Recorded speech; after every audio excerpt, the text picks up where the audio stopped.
What's up, fight fans? This is Kurt DeVille with Counterpunch Boxing News, and I have some new news concerning Terence Bud Crawford.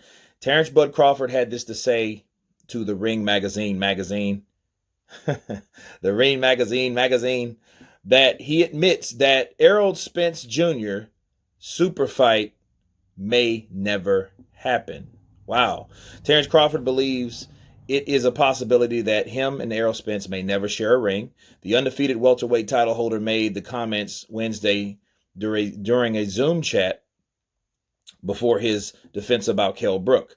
He says in the interview, the unified and the unbeaten unified welterweight title holder Spence told Forbes reporter that if he doesn't see the fight taking place, if it doesn't happen next year, okay.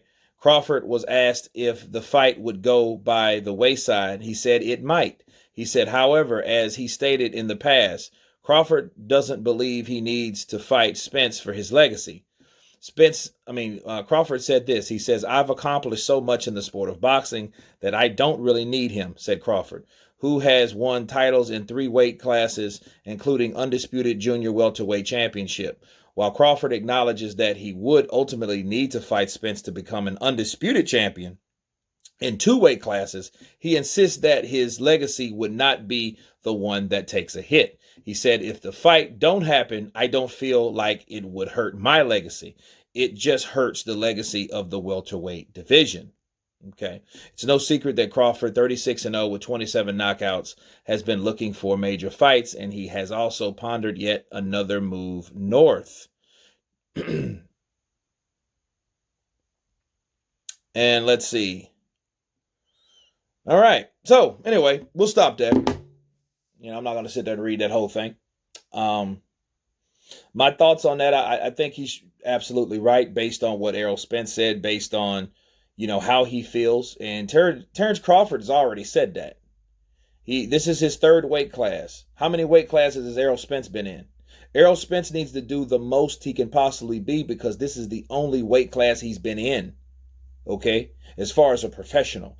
Now, if he's a unified champion, that's great. He's a hard-hitting, very tough fighter. He was blessed and anointed to still be here, to still be walking around, talking right, thinking right, even fighting hopefully right. We'll see that night on Danny Garcia bars. So it's one of those things where Errol Spence, I believe, and Terence Crawford, it would be a fight more likely you would love to see happen, but I wouldn't be surprised either. Why? Because you have politics in the game of boxing. Okay, and the politics, I think the main reason that Terence Crawford is not going to fight Errol Spence is because Al Haymon, the advisor, doesn't have plans for that type of fight to take place because he doesn't see Terence Crawford as a big enough draw. And I'm going to tell you who's been talking to Al Haymon. Derek James, which is the trainer of Errol Spence. And he let it slip out one day. Oh, well, Terence Crawford ain't that big of a draw. No, he's too big of a risk for you guys because you guys would rather fight a smaller Mexican to get money. Okay? Because that particular fighter has more fan base than someone like Terence Crawford up in Nebraska, even though he sells out 10,000 strong. But that's not enough to be going up there to take a possible ass whooping. And he knows it. Al Haymon knows it. That's why Al Haymon doesn't want to take that type of risk with his particular fighter, because his fighter is his stock and his responsibility. Al Haymon saying and advising you to fight certain fighters is almost like a mafia guy saying, I think you need to go up and see Uncle Vinny. And when he says, I think you do, that means you definitely should. I don't think you need to fight Terence Crawford. I think better that you fight Manny Pacquiao or Danny Garcia. There you go.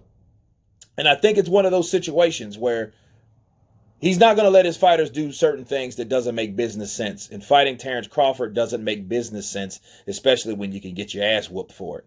So it's not about legacy over there. It's all about business. Okay, and Errol Spence is the number, especially now since he doesn't have Wilder like he had him before February 22nd.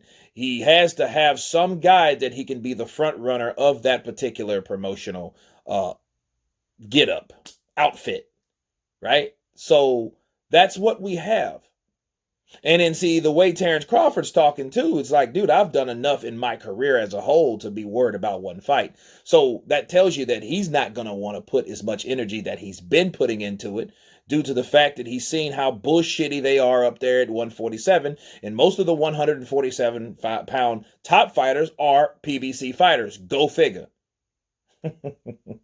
Counterpunch. So this is what we're dealing with. So I wouldn't be surprised either. I'm with Terence Crawford. Would I love to see the fight? Hell yeah. But do I want to see the fight 2-3 years from now? Hell no. I don't. Because that's not the ideal time to watch a fight like that, because it's not a true representation of how that fight would have really went. Counterpunch. Anyway, you guys tell me what you think of Terence Crawford doubting that the super fight between him and Errol Spence may never happen. Of course, please subscribe. And you guys been Counterpunch. Peace.